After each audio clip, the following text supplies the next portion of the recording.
जो लोग कहते हैं कि रजब साहब जो है वो थोड़े से एरोगेंट है और ये है, उन्हें मैं बताती चलूँ कि स्पेशल वो जो है अपना टाइम निकाल के मुझे यहाँ गाड़ी में बैठ के जो इंटरव्यू दे रहे, तो मेरी बिल्कुल झूठ बोल रही हैं, ये गाड़ी के नीचे आने लगी थी। मैं कहा मैं पेटा पेटा पाइएगा, मैं कहा गड्डी जाके पाइएगा।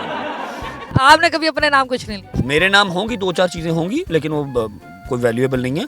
कुछ पैसे 4 होंगे, लेकिन जो बड़े एसेट्स हैं सारे मम्मा के नाम पे, और नॉमिनी मैं हूँ। मम्मा के नाम नॉमिनी मैं। असल सामी मम्मा है। मम्मा रजब भाई ने हमें एक सीक्रेट बताया, उन्होंने कहा कि मेरी सारी प्रॉपर्टियां सारी जायदादें मेरे माँ के नाम।